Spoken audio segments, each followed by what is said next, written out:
قبر میں عذاب ہے یا نہیں؟ آج ایک دوست نے سوال کیا اور ایک آیت کوٹ کی،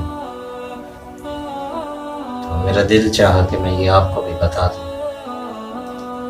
انہوں نے کہا قرآن مجید میں آیا ہے وَنُفِخَ فِي الصُّورِ، جس دن سور پھونکی جائے گی، فَإِذَا هُمْ مِنَ الْأَجْدَاثِ إِلَىٰ رَبِّهِمْ يَنْسِلُونَ، لوگ اپنی قبروں سے اٹھیں گے اور اپنے رب کی طرف چلنا شروع کر دیں گے۔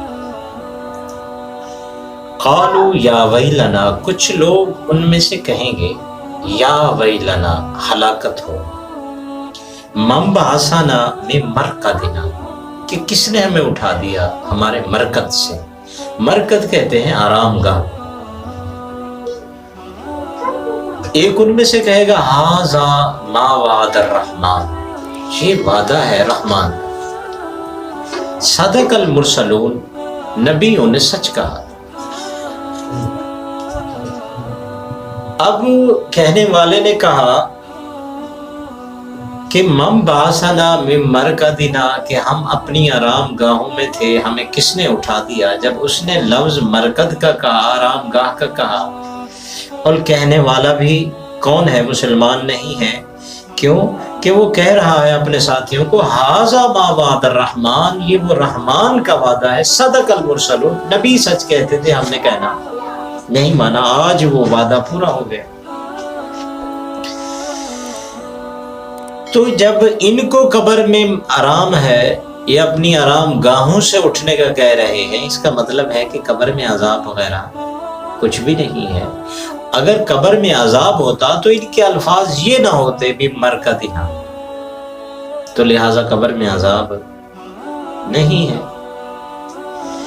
تو ہم کہتے ہیں کہ قرآن مجید میں دوسری جگہ اللہ تبارک و تعالی نے ارشاد فرمایا النار یعرضون علیہا غدوا وعشیا،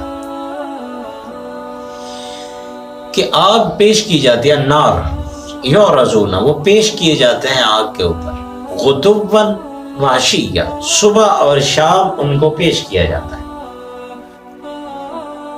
اور یہ سلسلہ کب تک رہے گا؟ وَيَوْمَ تَقُومُ السَّاعَةُ، قیامت کے قائم ہونے کے دن تک یہ سلسلہ قائم رہے گا۔ آگے اللہ تبارک و تعالی نے ارشاد فرمایا، پھر اعلان ہوگا ادخلوا آل فرعون اشد العذاب، اب آل فرعون کو سخت عذاب میں داخل کر دیا جائے۔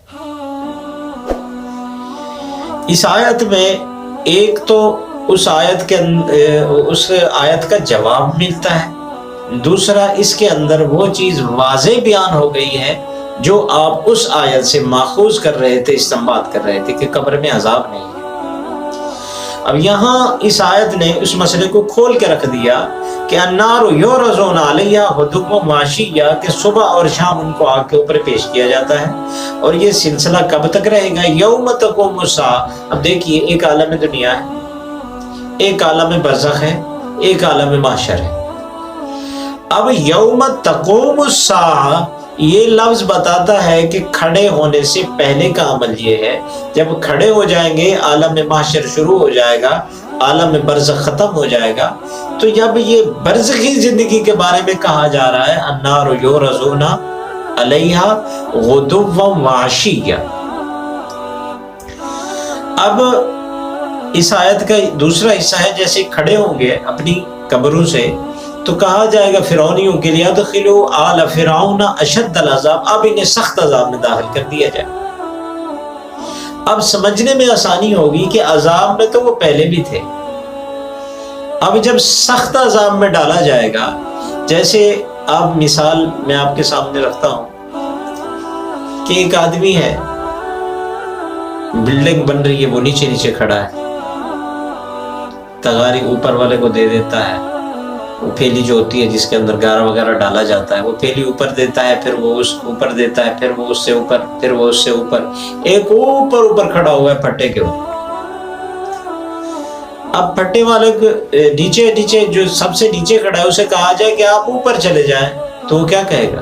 میں یہی ٹھیک تھا یار، آرام سے کھڑا تھا، آپ نے مجھے وہاں تکلیف میں ڈال دیا۔ آرام سے تو وہ یہاں بھی نہیں کھڑا تھا، تکلیف میں تو وہ یہاں بھی تھا، لیکن وہ یہ اس کے کہنے کا مطلب یہ ہے کہ یہ تکلیف تو مجھ سے کیا ہو رہی تھی، برداشت ہو رہی تھی، اگلی تکلیف مجھ سے برداشت نہیں ہوگی، یہ بہت زیادہ ہے۔ یہاں میں سکون سے تھا، سکون یہاں بھی نہیں تھا، یہاں بھی وہ کام کر رہا تھا، لیکن اوپر جانے کی بجائے وہاں کی بنسبت اسے یہاں کیا ہو رہا تھا، سکون محسوس ہو رہا تھا۔